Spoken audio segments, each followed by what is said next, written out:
When I think of Wesley's and Todd on a Friday night, what comes to my mind is your question, right? Yep. I would have to say the history, first of all, of just keeping hip-hop alive, you know, after all these years, real hip-hop.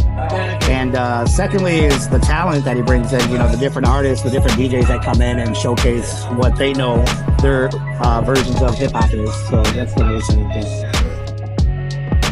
Old school Fridays at Wesley's. In the beginning, I just wanted a place for all people to be able to just get down and have a good vibing time.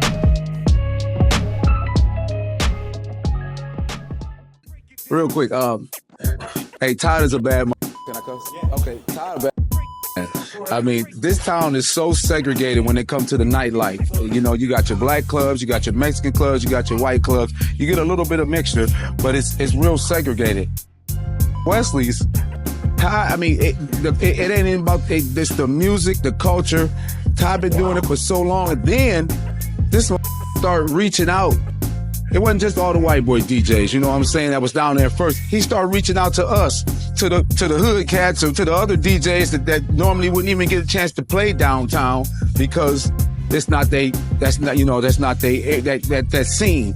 And he was just bringing us all in, guest DJs, back and forth. From the Lightning Rods, the Luda Mayors, the Key Success, the One Times, the J-Rocks, the Kosh Boogies. He started bringing us into this predominantly kind of, you know, white downtown crowd, uptown, whatever you call that part of downtown on Adams. And the shit was crazy, you know, and he's been doing it and he ain't stopped doing it.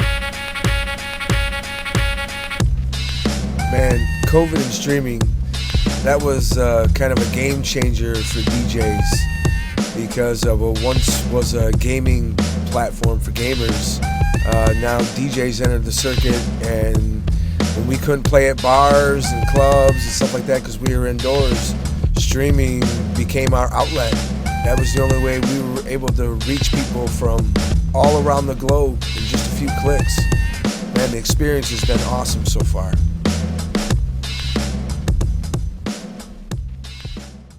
Todd, Sandman looked out for a lot of people locally, tri-state area.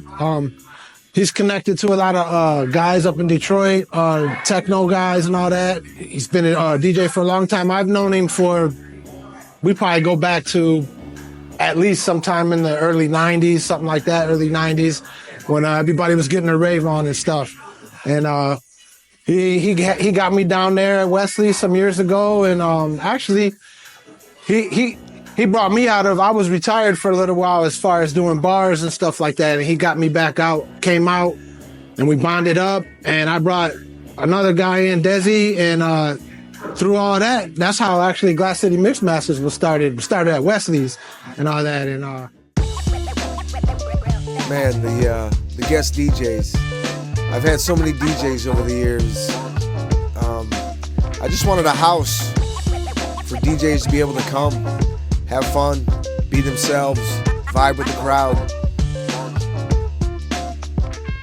Proud of where he's gotten, man. He's keeping Toledo strong for 30, 40 years or something like that, right around there.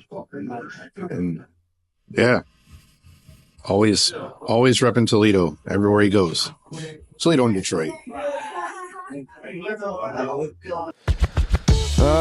Man, so the last 40 years, what can I say about the last 40 years? I guess basically to sum everything up in short, I could say I hope everyone has enjoyed a vibrational tour through sound. Probably the best way I can describe it. It's been a fun road. I wouldn't change anything, not for 1 second.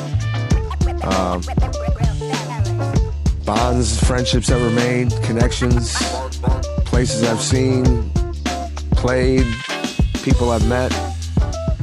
Man, it's been the greatest experience of my life so far.